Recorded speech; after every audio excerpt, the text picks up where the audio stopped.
Climate change and its attendant effect on the earth and its inhabitants has been on the top burner of leading conversations around the world.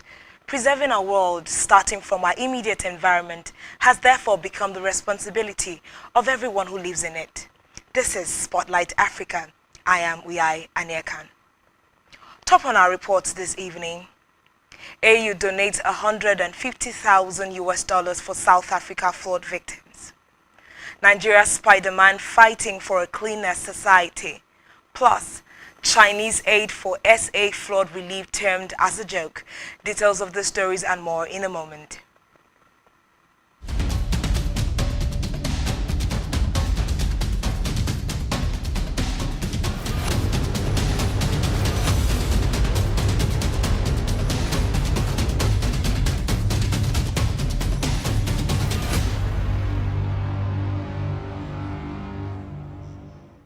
We begin with a report that residents of the capital of Somaliland, Hargeisa, woke up to scenes of devastation after fire tore through the main market on the 2nd of April.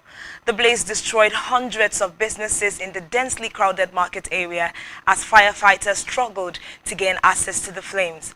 Reports say nobody was killed, though 28 people were injured. The cause of the blaze that gutted the sprawling Wahin market, the lifeblood of the city and home to an estimated 2,000 shops and stalls, is still not known, besides speculations of a probable electric bridge. The disaster is said to have united Somalis, with President Mohamed Abdullahi Mohamed of Somalia reaching out to Somaliland leader Musa Bihi Abdi in a rare phone call between the two. The town has never witnessed such a massive calamity, Hargeissa's Major Abdi Karim Ahmed Moga told reporters at the scene. The market was the economic center of the Hargeisa, and even though the firefighters did their best to contain the fire, the market got destroyed. Somaliland President Musa Bihi Abdi said during a visit to Wahin, the government would release $1 million to help with the emergency response to the disaster.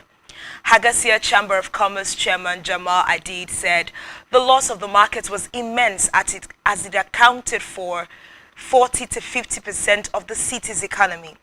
In the aftermath, in response to the plight that besieged the city, a senior United Nations official on a visit to Hargeisa pledged the world's body support for efforts to rebuild the Wahin marketplace, which was recently destroyed in a blaze.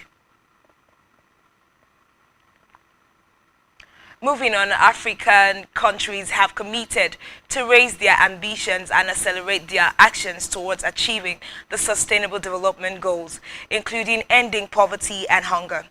At the conclusion of the 32nd session of the Food and Agriculture Organization FAO Regional Conference for Africa, held through the 11th to 14th of April in Malambo, Equatorial Guinea, 62 ministers from 54 African countries participated in the conference.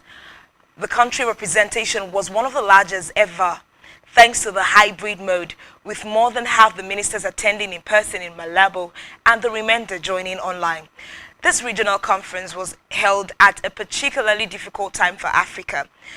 FAO's Director General Ku Dugu, in his closing remarks, added that the war in Ukraine is destabilizing Africa's food security, especially some vulnerable countries that depended on importing food.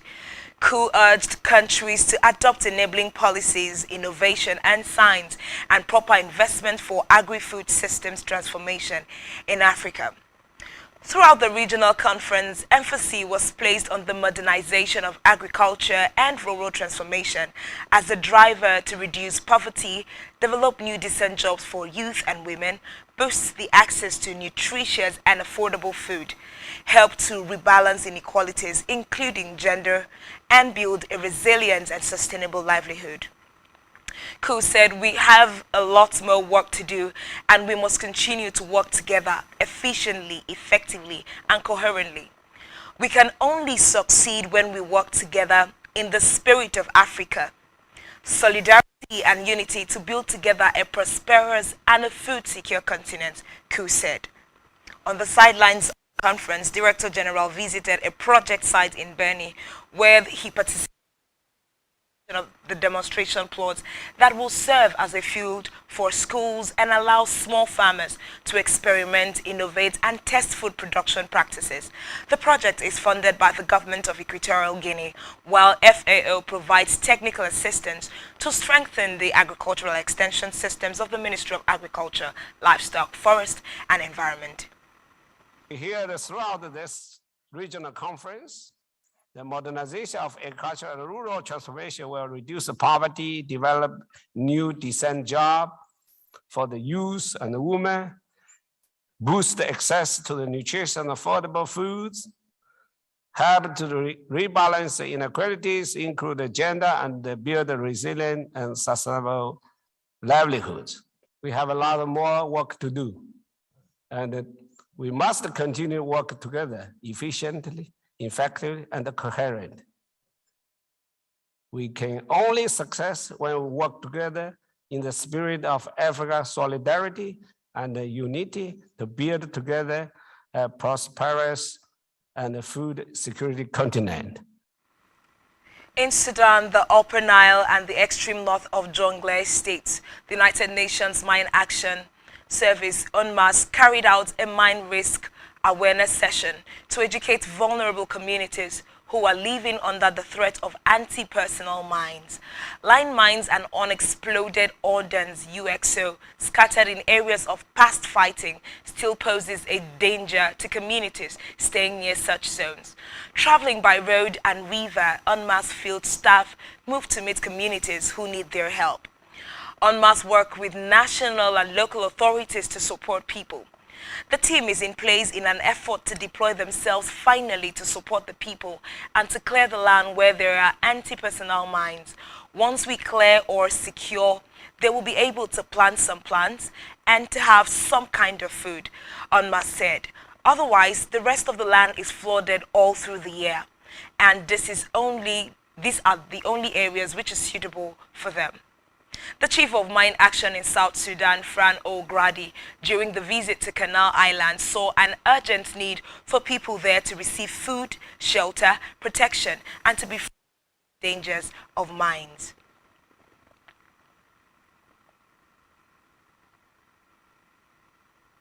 Meanwhile, the African Union AU has donated $150,000 towards relief efforts following the devastating floods in South Africa's KwaZulu-Natal province.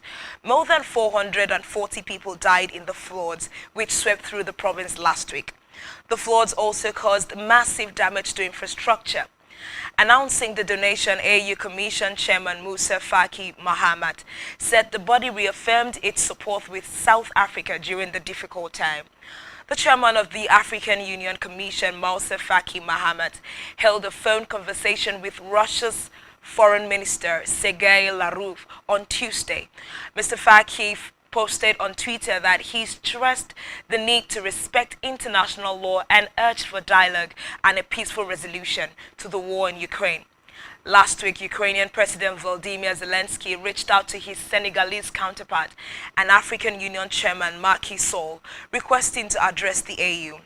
President Macky Sall said he noted Zelensky's request. He also called for dialogue to end the war. The conflict has led to the sharp increase in fuel and wheat prices in Africa and threatens to further worsen economies devastated by the COVID-19 pandemic.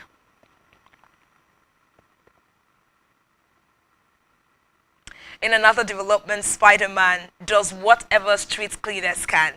According to World Bank, waste generation rates are rising. In 2016, the world's cities generated over 2 billion tons of solid waste, amounting to a footprint of 0.74 kilograms per person in a day.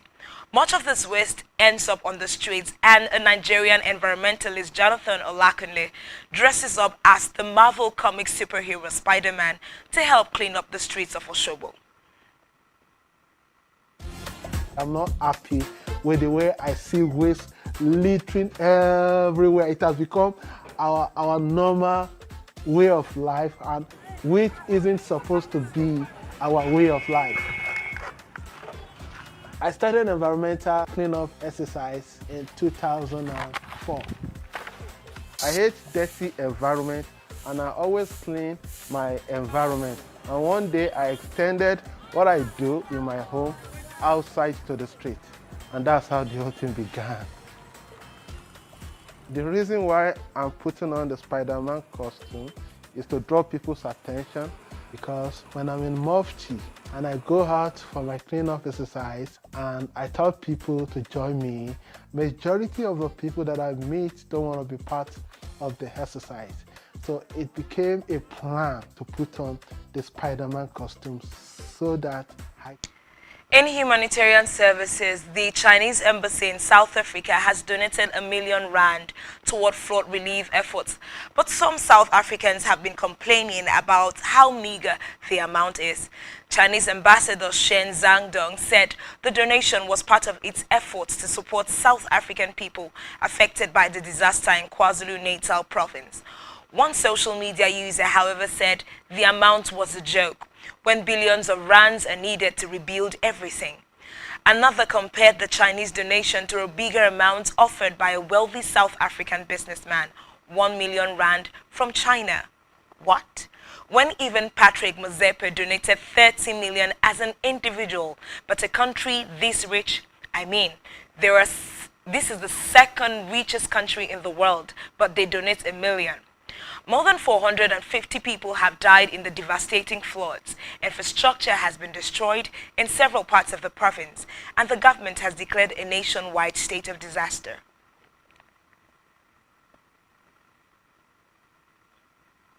In health, Liberia's health ministry has confirmed an outbreak of measles affecting 14 of the 15 counties in the country. Chief Medical Officer Francis Kate said there were reports of deaths in the wake of the outbreak, but he was not sure if they were all measles related.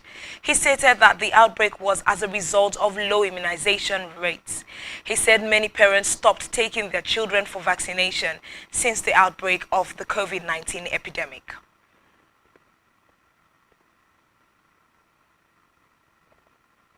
We'll take a quick break, and when we return, we'll bring you the rest of the stories.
Thanks for staying tuned.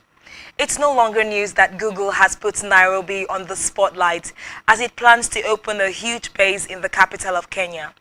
The tech giant Google announced that it will build its first product development center in Africa, Nairobi to be specific. In 2018, the company announced a $1 billion investment plan for Africa to capitalize on the growing number of internet users on the continent. By 2030, Africa will have 800 million internet users, and Google is committed to accelerating Africa's digital transformation through enabling human capital. Nitin Garijia, managing director for Google in Africa earlier this year, said payment technology firm Visa and computer software giant Microsoft also opened innovation hubs in Nairobi. The centers will be seen for job opportunities for software engineers, researchers, and designers. Nairobi, Kenya seems to be an evolving hub for tech in Africa. For our spotlight personality for today, climate change is affecting people living with albinism, having a devastating impact across Africa and affecting communities in different ways, from risk of flooding to major health challenges, especially among children globally. People living with albinism are our spotlight personality for today. Increasing temperatures and longer dry seasons pose a particular challenge for people living with albinism on the continent. Coco, who lives in Abuja, Nigeria, shares her experience. With blonde hair and light skin. If it's not apparent to you yet, I have albinism, an inherited condition that affects the amount of melanin you produce. Without melanin, people with albinism are really vulnerable to the sun. And there's one major problem. I live in Abuja, Nigeria. It gets really hot here. And with climate change, things are getting worse.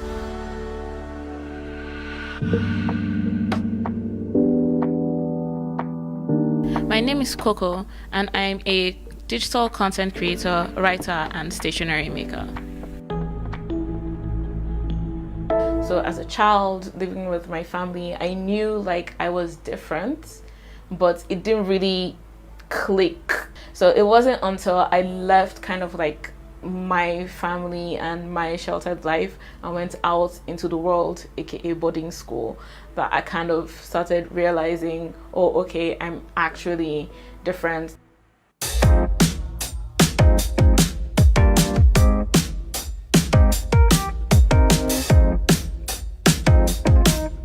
I use my very light moisturizer because it's very hot. And then, of course, because I'm going out, I have to use my sunscreen. My mom has always been very persistent about me using sunscreen, and for me, I never really saw the point until the day I actually did not go out with sunscreen, and then I got terribly sunburnt. It just helps to have that barrier protecting your skin from the sun. When people say it, I know they often mean it like a compliment.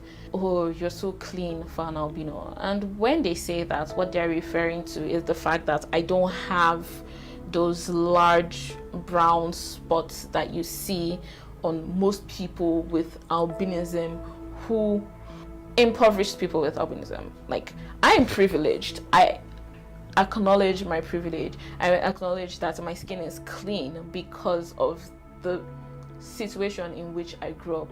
I was fortunate to be born into a family who knew what to do. Using sunscreen, the chances of you getting sunburnt are still there, but it just helps to have that barrier protecting your skin. So like, this is the thing with melanin, right? And the coloring, that is the protection most people have. We don't have that layer. I believe climate change has a strong impact on people with albinism, simply because, like I said, the major concern is the sun and the rays that we're being exposed to. The hotter it gets, the worse those rays affect us. My future concerns for kids with albinism is not a lot of work is being done, right, to educate people about albinism.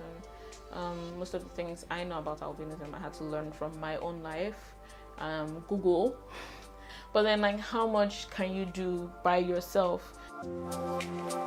Access to sunscreen might seem trivial to some, but for people with albinism, it's literally life or death. Thanks for watching, and that's all we have for you at this time.